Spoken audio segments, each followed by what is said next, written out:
In Periakulam, Trincomalee, we meet Jebeneson, today the proud proprietor of a thriving manioc business. Though the tsunami once robbed him of his livelihood and left him destitute, he was adaptable, and with assistance from the local church and an NGO, he has turned his situation around. From being a mason to growing manioc, Jebeneson's life has changed in more ways than one over the 2 years that followed the tsunami. We were in a rented house. Since it was a brick house, it wasn't damaged. But all belongings were lost. I did the police entry and I obtained the Grama Seva certificate. Then I came here and started gardening.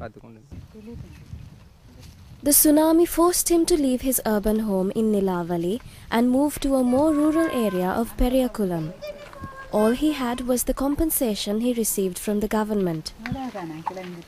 With a young child and wife to look after, he had to somehow try and make ends meet. I got money from the government through the bank. I also got the ration money. Using this, I built the foundation of this house. And with the income that I get from the garden, I was able to build the house. But now, my garden is very different than what it was earlier. Today, the vegetable garden he has managed to develop has made a difference in his life. It was a local NGO, AHED, that came to his rescue with the offer of assistance to obtain a water pump, tank and pipes. This allowed him to upscale his cultivation and move from only growing manioc to include other vegetable crops as well. And as a member of the local parish, Jebeneson was able to request that he be recommended for assistance.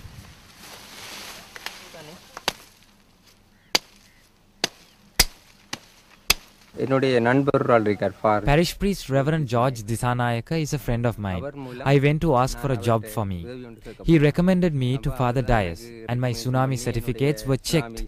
They gave all this assistance after surveying the garden. With his enhanced vegetable garden, Jebeneson earns around 400 rupees a day selling vegetables to his neighbors and to shops in the nearby town. But he is still hampered in his work by the lack of water. Although he has dug a well at the cost of 50,000 rupees, they still do not receive an adequate water supply. So Jebeneson and his family have to pay the Nilavali town hall 1,000 rupees to buy 3,600 litres of water for farming purposes.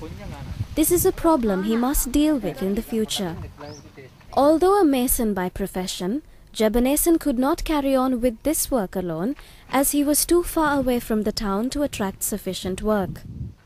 But occasionally he does get a mason's job in his village, helping him to keep up his skills and bring in additional income.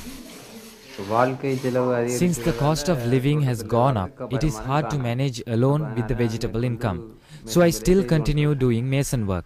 Before doing the garden, I was a mason for more than 8 years.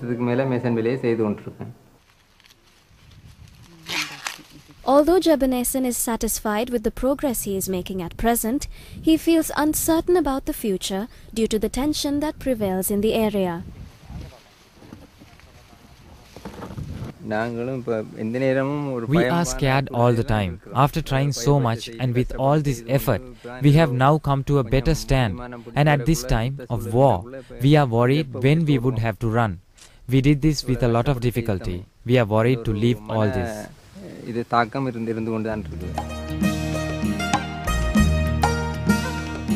The support of governmental and humanitarian organizations changed Jebeneson's situation, but an environment that is free of fear and insecurity is essential if he is to continue to prosper with his venture.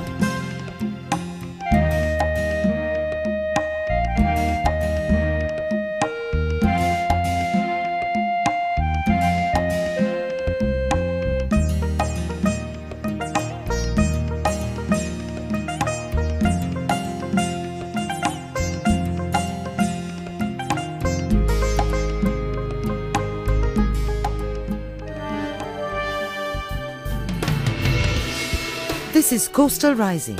2 years after the tsunami, the people's story.